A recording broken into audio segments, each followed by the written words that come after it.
Hello students, welcome to Hindi class. Surdas भक्तिकाल की सगुण काव्यधारा के कवि हैं। सूरदास जी जन्म से ही अंधे थे। इनके काव्य में भक्ति की पराकाष्ठा देखी जा सकती है। इन्हें वात्सल्य सम्राट भी कहा जाता है। सूरदास जी की भाषा सहज, स्वाभाविक व माधुर्य से परिपूर्ण ब्रज भाषा है। तो आइए पढ़ते हैं सूरदास जी के पद।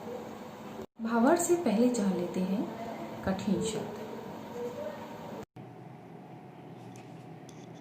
बड़भागी, भाग्यवान, अपरस, नीरस या अछूता, तगा, धागा, बंधन, पुरैन पात, कमल का पत्ता, दागी, दाग या धब्बा, महा, मैं, प्रीति नदी, प्रेम की नदी, पाँव, पैर, बोरियों, डुबाया, परागी, मुक्त होना, गुड़ चींटी ज्यों पागी।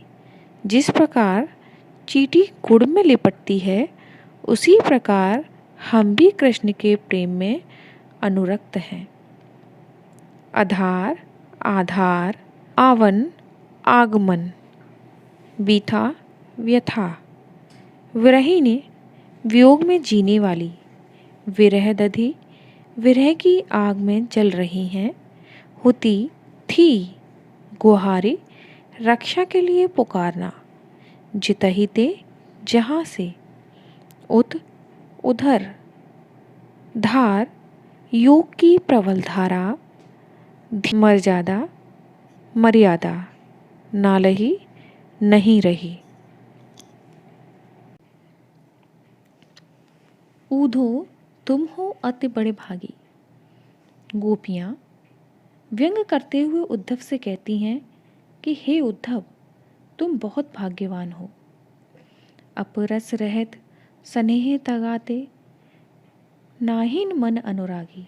जो अभी तक श्री कृष्ण के साथ रहते हुए भी उनके प्रेम के बंधन से अछूते हो, और ना ही तुम्हारे मन में श्री कृष्ण के प्रति प्रेम का भाव उत्पन्न हुआ है। जिस प्रकार तेल युक्त मटकी रहत जल में डुबाने पर तारस उसके ऊपर लागी, पानी की बूंद नहीं ठहरती, तेल की गगरी बूंद न ताको लागी।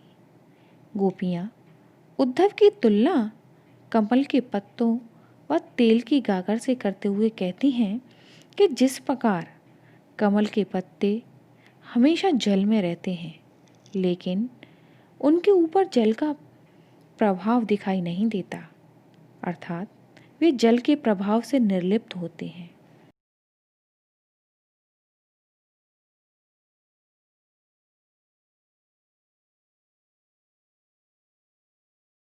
उसी प्रकार श्री कृष्ण के साथ रहने पर उनके प्रेम तत्व का कोई प्रभाव उनके ऊपर नहीं पड़ा है। प्रीति नदी में पाँव न बोर्यो, दृष्टि न रूप परागी। गोपियाँ कहती हैं कि तुमने प्रेम रूपी नदी में कभी पाँव ही नहीं डुबोया, और ना ही तुम्हारी दृष्टि कृष्ण के रूप सौंदर्य पर मुग्ध हुई है। सूरदास अबला हम भोरी, गुड़ चीटी जो पागी। लेकिन हे उद्धव, हम तो भोली भाली अबलाएं हैं। जिस प्रकार चींटियाँ गुड़ से चिपक जाती हैं, ठीक उसी प्रकार हम भी श्री कृष्ण की भक्ति में लिपटे हुए हैं। मन की मन ही माझ रही। गोपियाँ उद्धव से कहती हैं कि मन की अभिलाषाएं मन में ही दब कर रह गई हैं।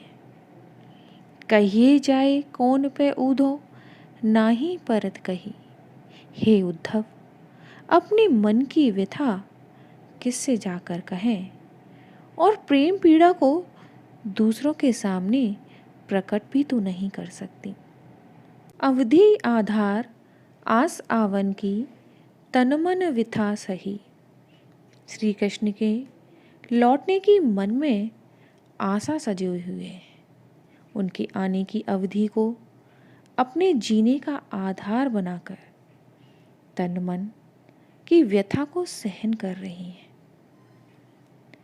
अब इन जोग संदेश सुन सुन विरहिन विरह दधी, किंतु अब तुम्हारे द्वारा योग के संदेश को सुनकर विरह पीड़ा में जल रही हैं। चाहती हुती गुहार जितही ते उतते धार बही। विरह पीड़ा में जलती हुई हम अपनी रक्षा का जिनसे सहारा था, रक्षा की आशा थी जिसे हम पुकार सकते थे, उसी ओर से योग की धारा बहने लगी है। हमें आशा थी कि श्री कृष्ण आकर हमारी पीड़ा को शांत करेंगे, परंतु हमारा दुर्भाग्य है कि ऐसा नहीं हुआ। उन्होंने हमारी आशा के विपरीत योग का संदेश भेज दिया। सूरदास अब धीर धरहि को मर्यादा ना लही।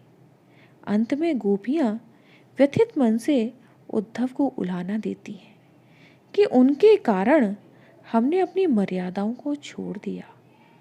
उन्होंने अपनी मर्यादा का पालन नहीं किया और हमारी संपूर्ण मर्यादा नष्ट हो गई। अब हम धैर्य धारण कैसे करें? अब जानते हैं शिल्पगत विशेषताएं। यहाँ वियोग श्रृंगार की मार्मिक अभिव्यक्ति है, व्यंग्यात्मक शैली है, लक्षणा शब्द शक्ति है, प्रीति नदी में रूपक अलंकार है, पुरैन पाद मन की मन ही में अनुप्रास अलंकार की छटा दर्शनी है, सुनी सुनी में पुनरुक्ति प्रकाश अलंकार है, प्रसाद गुण है, ब्रज भाषा का उत्कर्ष रूप है, पद छंद का प्रयोग है, सूर सागर के भ्रमर गीत से इसे लिया गया है।